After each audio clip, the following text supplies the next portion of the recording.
I'm Cohen Diazio, and today we'll be breaking down the 25-26 Ashes series from how Australia dominated from the very first ball to the snake of controversies and how England could have turned the series around. The build-up to the 2025 Ashes series was effectively immediate following the end of the 2023 Ashes series, with questions around how baseball would play in Australia and whether England's Joe Root would finally score a test ton in Australia. Another thing to note was that the last time England had won a series in Australia was back in 2010, when Graham Swan and Stephen Finn were still playing for England. And the media had heavily criticized England's lack of preparation. And I believe the lack of preparation had shown in England's, to be frank, disappointing series, with the end scoreline being 4-1 in favor of Australia. For this 25-26 Ashes series, I believe England did not play well at all. And you can see that in the scoreline, as it was 4-1 in Australia's favor. And when you look at how they played, it kind of makes sense, because when they would bowl, it was consistently short and wide. There was no discipline in it. They just kept bowling short and wide. And I believe in Australia you need to hit your line and length consistently. You need to be a little bit fuller, though, because that's when you give the ball that chance and you get the batsman driving down, trying to drive and really hit the ball. And England never did that. They more consistently hit back of a length or shorter, and they were short and wide a lot, and especially Brian Cars. He bowled short and wide a lot, and I don't think he lost the series for England. I think there was other factors that had that too, but he was definitely a big help in, kind of losing this series for England, which was his consistently bowling short and wide. And then another thing too was the English batting. The batting was not good, and England never passed 400 as a team in this Ashes series. They were not good, and 450 is a par score in Australia. That's how you're in the game. Anything less, you're below par. You should be doing better than that. And England, they never even got past 400. Their highest score, I believe, was like 387. I believe. That wasn't great, and I think most of the team was inconsistent. Ollie Pope was not great. That's eventually why he got dropped. I think like Jamie Smith, like that Jamie Smith wicket where he just came down the track to Marnus Labuschagne bumper, and I don't know what he was trying to do. I think that really was kind of England's batting, and even their series in a nutshell was that dismissal of Jamie Smith. It was reckless, not very organized, and undisciplined, I think is the best way to describe it. And I think another thing too is they never selected a frontline spinner. I personally very like Shoaib Bashir. Worst case scenario, they could have gone for just a frontline spinner, but they never did. I think that was a mistake, because they seemed too focused on trying to make sure that the batting basically went from 1 to 11. Everybody could bat. When in the end, that clearly didn't matter, because they never could get a score past 400. They consistently collapsed in the batting. And so I think it's less about how deep can you bat, and the batsmen who are there, who can bat, how long can they bat? How many runs can they get? And, I don't have a real problem with baseball, but I think England never adapted from baseball to try and play well. They consistently threw away their wickets. And, again, that Jamie Smith dismissal really kind of encapsulated that. And then also not picking a frontline spinner, I think, was a problem, because I think in Australia you should always have a spinner. You should always have somebody there who's able to tie up one end, while your pace bowlers can do work at the other end, and then also your bowlers can have a break. And I think, choosing Will Jacks, who's a part-time spinner, and telling him, hey, go and bowl frontline spin for 20 overs. And he didn't. He did not bowl that well. He did bowl one good bowl this series, like one very good one. That was his square turner to Steve Smith. That was a very good bowl. But, we can also keep in mind that was the 5th test. England had already lost. But I think not picking a frontline spinner just doesn't make sense. You should always have somebody who's able to tie up one end and who knows the trade. And I know Shoaib Bashir, he doesn't offer batting, and he doesn't offer that much in fielding. And Will Jacks offers those plus some sort of bowling. but it's not good bowling. And I think England being so stuck on, hey, we need to have batters from 1 to 11 is not good, because then it's like, oh, I felt like all the batsmen were like, you know what, the next guy will do it. He'll score 100, but the other guy wouldn't. But and that guy would go like, the next guy will score 100. They never seem to try and take it in their own and try and bat well and long. Like Joe Root, when he was batting well, did well, and he kind of did that. But he was inconsistent through the series. He scored 200s, yes, but he was inconsistent throughout the series. And then there's also Ben Stokes, and I think he tried his best to lead by example in the batting and knuckle down and bat long and well. Um, but it clearly didn't rub off on the other English batsmen, who were extremely inconsistent and did not bat well. Australia, on the flip side, were very good.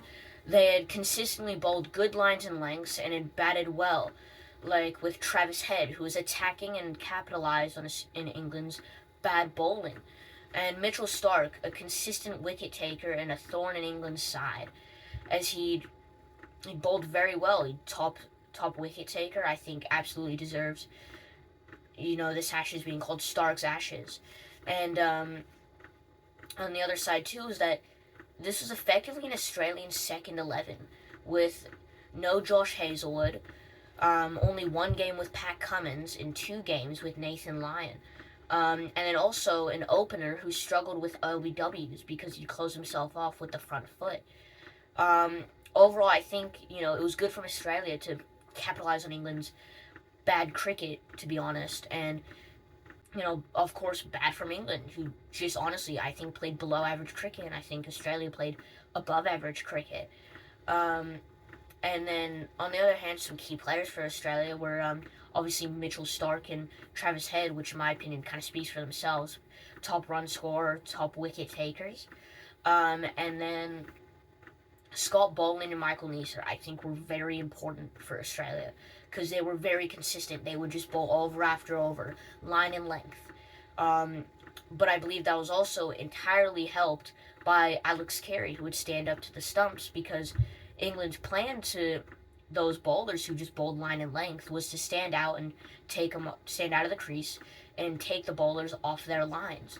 So I think generally, Alex Carey was also a big help. His keeping was so good throughout the series, and he even batted well too.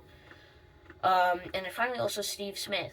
Not very consistent throughout the series, but I think, being a captain who effectively won the Ashes for Australia, did pretty well. I'd say you're a key player. Overall, very good cricket from Australia. And, ideally, next Ashes, England will come around and learn from that and play like Australia did this series. Next up in this Ashes breakdown are the Snicko controversies, which have, to be honest, just completely baffled me, and I think most pundits and fans. Is Snicko just seems to have completely failed at its job. And, you're wondering why Cricket Australia is still using Snicko when there's a clear better option in Ultra Edge. With things like Alex Carey, who admitted he edged it, given not out by the third umpire.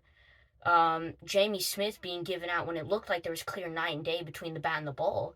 And then Jake Weatherald in a chase for Australia of 160. Bryden Carr's bowls to Jake Weatherald. He looks to edge one, and even Jason Gillespie thought he edged it. And it's given not out by the third umpire, and Bryden Carr was absolutely fuming about this. And you can't blame him, because Ben Stokes was given out for something basically the exact same. And it just seems there was no consistency in this Snicko.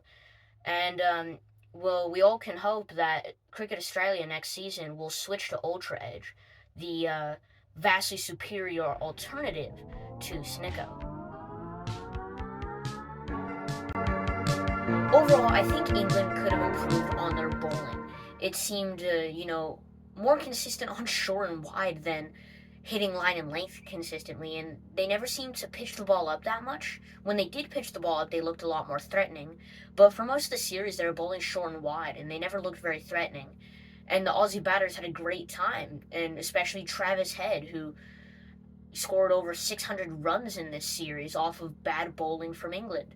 Next, also, is that I don't think they adapted well at all. Is like with their bowling, they never really pitched it up at all, and with their batting, they never seemed to, they didn't adapt well at all. Especially at the start, they seemed more intent on attacking than actually trying to score runs, and then, more towards the middle part of the series, they were too defensive, and it you know it like it worked better, but it never seemed to like it kind of had an opposite effect. They never really able to find the middle of that, and just be able to attack and defend. Um, and overall, the shot selection as well wasn't very good, especially that Jamie Smith wicket where we were all left wondering what that was. Um, and then also, I think the English selectors, I think they should have played Josh Tongue for all 5 games, and they also should have played Shoaib Bashir. I think you should always have a specialist spinner in your team who knows their trade and who can tie up one end. And for Josh Tongue, he gets the ball that much fuller, which is what you need in Australia, and the other England bowlers were lacking in. Um, Overall, I think, Josh Tongue and Shoaib Bashir both should have been playing all 5 games. And then lastly, I think they should have prepared more and should have been less cocky. I think they came in very cocky and confident, thinking they were just going to win and they could go to Australia with not that much preparation, not to play frontline spinner, and, win the Ashes, which they clearly didn't, with the end scoreline being 4-1 in favor of Australia. But I think playing only one internal warm up game on a below average pitch was like not at all good preparation. I think you should play one of their first class sides on a proper wicket. And yeah, overall they also shouldn't have been cocky. I think they came in too confident, too cocky, like they were just gonna win anyway. Which isn't good when you're doing anything. So yeah, I think that's what England could have improved on, and hopefully in the next Ashes and really the next series, they will improve on that, and I'm sure they can and they will. But we'll see. Wrapping this up, was the result fair? I think it was. I think England played very poorly, and I think Australia played very good cricket. 4-1, I think, is a fair result. I think, if anything, it should have been 5-0 in favor of Australia. Next, what England hopefully learned. Well, ideally, I hope they learned that discipline is key. Discipline in the bowling, bowling line and length consistently for long periods of time. I think that is a big part of Test cricket, and then also discipline in the batting, not throwing your wickets away, and being able to sit there and be patient. I think Joe Root in his 200s did that very well, and so did Jacob Bethel for his 150. Next, what Australia did well. I think Australia overall, they did very well in capitalizing on England's, to be frank, bad cricket. Especially Travis Head, who always looked a threat at the crease, and Mitchell Starc, who was always exploiting the weaknesses of the English batting. And finally, I would say, for just a quick final opinion before we wrap things up, I think England should have played Shoaib Bashir and Josh Tongue for all 5 Test matches. To me, it just makes sense. They should have had a specialist spinner who could tie up one end, and Josh Tongue has that naturally fuller length, which you need in Australia. Yeah, thank you for watching this. I hope you have a good day. See you later.